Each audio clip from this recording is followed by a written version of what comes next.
People hate the original Halo games. And no, I'm not joking. To most Halo fans nowadays, the original Halo games are widely regarded as one of the greatest achievements in modern gaming, one of the best trilogies in gaming history, and yet some people absolutely hated them. From players hating the graphics to the gameplay itself, and even the map design. People flocked to forums back in the day to complain about why they hated each new Halo game that came out. Today, we're going through what their complaints actually were, and it does bring up an interesting discussion. You might have heard of this. It's called the Halo cycle. What is the Halo cycle? Well, a new Halo game will release, people will hate it, and then over time it grows to be beloved for its time. On screen is an example. Halo 4, hated when it came out. When the next game comes out, players say it's not so bad, and then after a decade, people are like, yeah, this game is pretty good. I've always wanted to comment on this, so here's my take. As games become less scrutinized, as they aren't the most common game, people like to look at the good over the bad. People generally wouldn't want the series to go in that direction again. Example, Halo 4, no descope, instant respawns, a codified version of Halo, if you will. But in saying that, they can still appreciate that big team battle on the game was fun. Really, the only Halo experience that over 3/4 of Halo fans despise would be the Halo 5 Guardians campaign. That was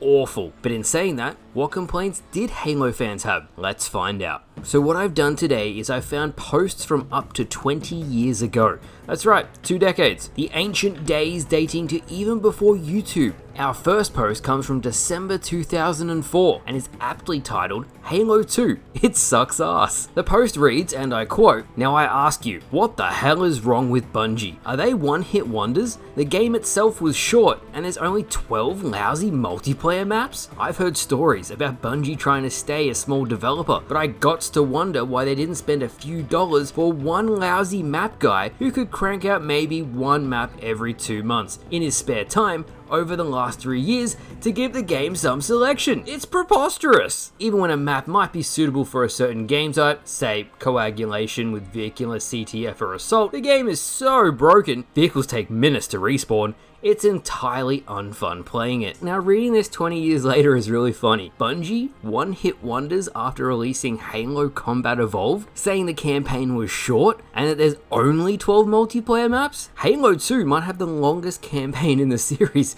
and Halo 3's is significantly shorter. On the other hand, to me, the Halo 2 multiplayer maps are today iconic, especially Lockout. I also found it funny that he said vehicles don't instantly respawn. I don't know if any of you guys have ever played Halo with instantly respawning vehicles. It's not a good idea. Now the guy who actually posted this literally owned the forum he was posting on, which means there was a lot of follow-up comments. One of them read, "Really? I hated the first game, Halo Combat Evolved. I thought it had poor, overrated gameplay with terrible graphics and a boring multiplayer.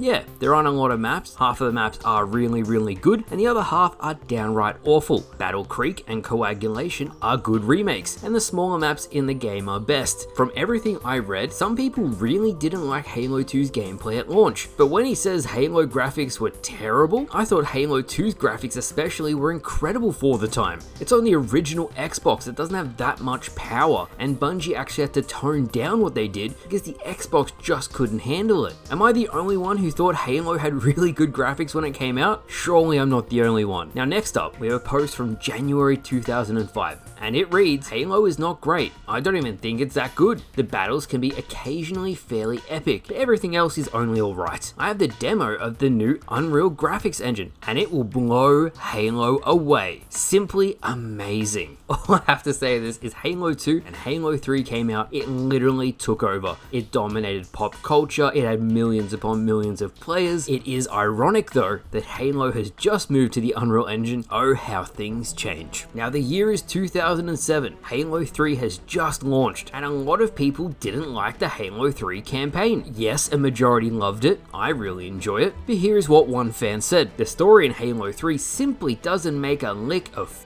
sense on its own, and they make zero effort to help players that might be new to the series. Honestly though, it's Halo. Now, people gave 343 a lot of shit for not having a cohesive trilogy throughout the 3 Halo campaigns they have shipped, but apparently some people also thought this of Halo 3. Personally, I always found the original Halo story to be pretty easy to follow, but I guess if you're starting a Halo 3 and you wake up in a forest, you might be like, what the hell is going on? Even Halo Reach wasn't immune to criticism, and while I personally have my own problems with Halo Reach multiplayer, for a game that needs to tell its own story and not be a part of a trilogy like the past games, I really enjoyed Halo Reach's campaign, so I'll get that out of the way and I'll say that. In saying that, while I was researching, the article reads as follows: why Halo Reach's story is bad even for a video game, October 26th, 2010. Halo Reach's narrative is the archetype of bad storytelling, bland characters, a dull, confusing narrative, and a lack of suspense. George is one of my favorite Halo characters, and I thought Halo Reach had one of the most suspenseful campaigns. A dull and confusing narrative? I thought it was pretty clear that the planet of Reach was falling, and despite Noble Team's best efforts, they cannot win a war by themselves. He goes on to say, the Noble Team is so dull that the only way I know its members is by their guns. There's the chain gun guy, who seems to be one of the leaders of the team, sniper rifle guy, whom I hate because he won't let me swap guns with him, guy with a skull on his visor, who doesn't actually have a memorable gun, but who does have a skull on his visor.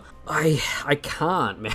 I can't even. This might actually be one of the worst Halo takes I've ever seen. Chain gun guy who seems to be one of the leaders. This man said he played on Legendary and he doesn't even know Carter was the leader. It's literally one of the first lines of the campaign that he's Noble Team's leader. It wouldn't even surprise me if he's one of those guys who just skip all of the campaign cutscenes and then he's like, wow, this story really sucks. The saddest thing was this wasn't even a forum post. This was an actual article that released just after Halo Reach came out. So let's move on before I actually make myself angry from reading this.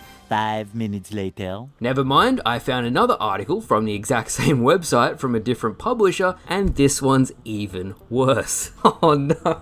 I didn't care when what's-his-name killed himself to save my squad of nobodies, and I exhaled a sigh of relief when what's-her-face's head met the business end of a bullet. Oh good, I'm that much closer to the credits. We didn't know any of the characters' names, so we assigned them memorable nicknames. Bossy, Bitchy, Fatty, they became the 7 Spartan dwarves to my Snow White. When I said prepare yourselves to visibly facepalm, oh my god. Disregard the other one, this might be the worst Halo take I've ever seen. And I've been on the Halo Reddit for over a decade. I'm sitting here trying to find the right words to say, but honestly, what the hell, man? He goes on to say he loves the multiplayer, so I guess that's something, but that might be the worst Halo Reach campaign opinion I have seen in my life. He doesn't even know the characters. He says the story sucks. It wouldn't even surprise me if those 2 articles they played co-op, and again it really feels like they just skipped through the story and then like, oh, now I don't know anything. My god, man.